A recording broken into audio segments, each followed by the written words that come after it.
Welcome back everybody to Book Mail here on CM42 TV, and this one's from May of 2021. Can you believe we're here already? The last one was in February and we said we were going to do a monthly series, but listen, we had to save our pennies. We didn't buy many books. True. Rachel was concentrating on doing her uni reading reading list I should say. I actually didn't buy too many, which I was impressed with. Which is good. I was expecting to buy more. But Yes, so we have a couple of new ones to show you, but we're not going to go as all out as last time hopefully, but you're probably looking at the length of this video and going, they so did. Next time we might have more though, because Waterstones is back open. How has your reading career been ever since we last touched base in this series? I don't really remember like what's happened between February and now. Hold that thought, I'm going to put the camera down. Okay.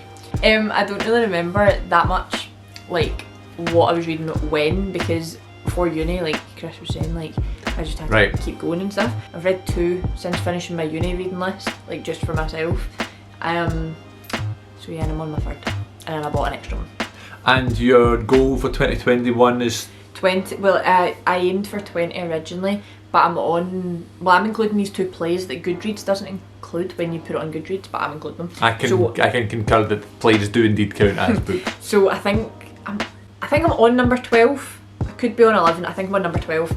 Rattling through it, rolling through the challenge. Me, I'll probably, hopefully, not to jinx it, but hopefully surpass 20. 20 is reasonable. Nice and round number and stuff. I wanted to do 10, so I'm currently on number 3. I'm not doing as well as Rachel. I took a big break there. Though. Yeah, I took a big break. I have read 3 books by May or April. I finished reading Harry Potter and the Goblet of Fire, and I took a big break. I don't know why, not on purpose, I just kind of did. I was like, I don't want to complain, I don't want to say that and use that as an excuse, but I just didn't read for about a month.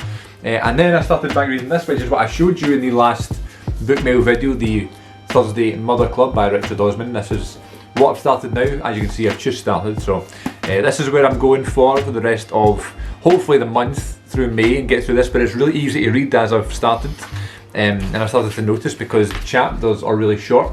So that's probably not a good example that I knew there was. So see, for example, there's chapter 6, and then by the next page we're on chapter 7. So it's nice and easy. Right now. Not that it matters. Don't look how short chapter 7 is. Not that it matters, but it's like, because usually what I would do is maybe, especially with Harry Potter, I would just read a chapter. So this one's quite cool because you can just read as much as you would please and then like round it up and finish the next chapter, because it's not going to be like a pure commitment. So I'm enjoying that. The only problem with this, I'm familiar with Harry Potter and stuff and the characters and stuff like that, and I read plays and autobiographies and stuff that don't really require too much attention.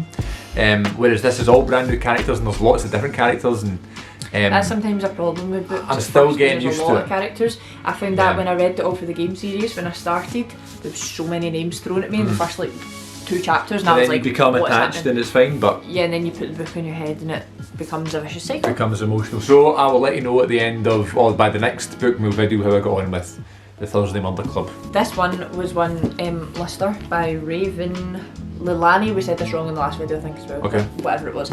I got this in the Costco one as well when you got that. So I read this. Very interesting. Wasn't what I was expecting it to be. I was expecting it to be a bit more like, what's about this woman having an affair with this married guy. So I was expecting it to be a bit more quite like interesting, that. Yes. But the other book I read, which we get into, but Conversations with Friends, was also about that, and they were so different. It was so strange. It was more about like moral lessons, especially about like teaching like culture. I just like your face there. You were like, it was more like about moral lessons. Like, I'm actually shocked that it was a book that actually taught me something. I think it was good that I read it. Like, I'm glad I read it. I don't think I'd read it again. It was quite a lot, but it was good. It was a bit depressing. Quite a heavy book. I haven't really done very well in picking not heavy books recently, because Conversations with Friends was also slightly... We'll talk about that now. Well, okay, so I read this one before that last one by Sally Rooney. It was good. I definitely still prefer Normal People, but I also might be slightly biased considering how obsessed I am with the TV show of Normal People, and like I adore Connor Waldron, so very much you could see, I think this was her first novel, and you could see how like that affected Normal People, that you can pure see the difference. I enjoyed it, but it was very like depressing. It's a woman just complaining the whole time, but she's fine.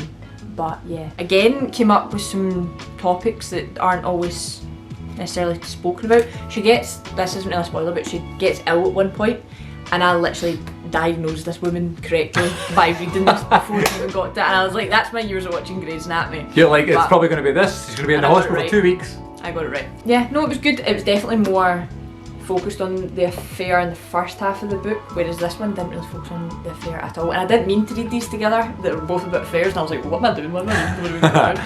Just kind of happened, but they were okay. They were like middle ground, like weren't amazing for me, like my personal favourites, but they were okay. Fair. I got one new book this past month, and it is the autobiography of Drew McIntyre. We like him.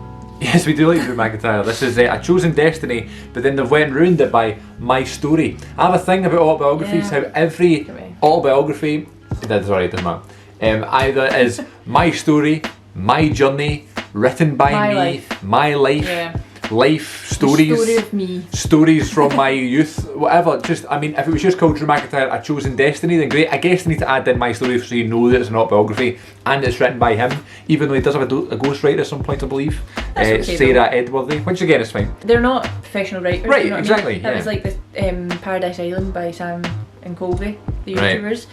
I said to specify just in case nobody people don't know it. They had Gabby Triana as a not a ghostwriter, but as like she was the professional writer on it, and they just helped with the events and like organising it and stuff, because obviously they don't write. I guess because like people like Mick Foley and Chris Jericho and stuff, they wrote their books themselves, so that's like the precedent that they set. So I guess people feel the pressure, but when you're obviously you're not a writer. Plus he's still on the road, I guess, kind of right now with the pandemic and stuff. But like he's still wrestling every week, you know. So anyway, yeah, it's so funny because we are Scottish as well, and it's like I know Drew's story really well because I've followed him since he was. What? Is that my joke? My story. I know Drew's story.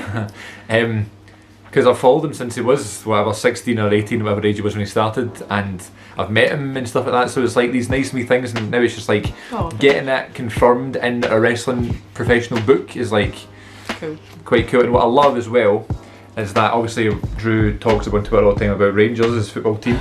There's pictures of like the early 2000s of him in like early 2000s like Umbro Rangers tops that like my cousin had. There's one in red and stuff. Let me see. So my first Rangers top is that one, and he's wearing it. Is that the one you're? I've got it. It's like it's really small for me because obviously it was when I was 4 or whatever. And also it's really small for me, obviously, because I was like 4. And also he was recently on Stone Cold Steve Austin's network show, and they showed this picture. That's him sleeping with Stone Cold bedding. That's so like weird. Lots of people had when I was young. I had a rock one. But it's just so funny sitting on Stone Cold show and he put all the picture and Stone Cold's like, that's weird. That's really weird. So yeah, no, so it's cool. I've not started reading it yet. I read the little introduction when he's talking about WrestleMania last year and the pandemic and in front of no fans and stuff. And yeah, so it's going to be interesting, especially because it's so close to home and stuff. So I'm looking forward to diving into that this month when I finish reading Thursday Murder Club. I got these two together.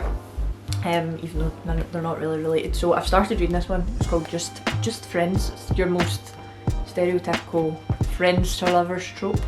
But I'm on chapter 26. I only got this because my friend was reading it. She was like, you should read this, you'd like this one. And I was like, is it going to be depressing? And I've just read these two and I really am not in the mood for this. But it's not depressing so far. Well, it's a little bit, but it's so good. And then the other one I got was The Fangirl by Rainbow.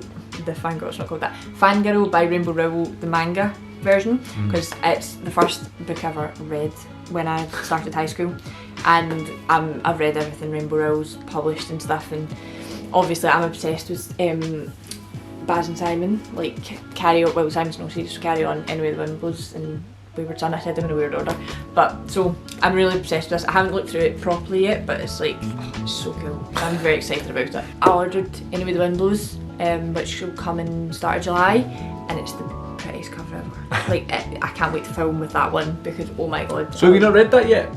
Anyway the Wind Blows hasn't come out yet. I see, right, okay. Which is the third and final Simon Snow book. I remember you telling me. I'm so excited. It's a big moment. So yeah, that's some new stuff and the sort of things I've been reading and kind of been on our minds and stuff, passing the time. So going forward into the summer, it's going to be a good summer, a big summer for reading for me anyway, because I'll have less work to do and that sort of thing, so that will hopefully allow me to read some more, which I'm excited about. So those two are my priorities, and I'm sure you're going to have your new ones that come, and then when we go to Waterstones very, very soon, we'll get some new ones, we'll talk about them next time on Bookmail, and hopefully you'll tune in to see them. I just walk about Waterstones. The problem is, like, I know, and you don't want to touch all things if you're not going to buy them. I'll just get really close to the shelf and be like... And people will be like, that weird lady's back smelling the shelves.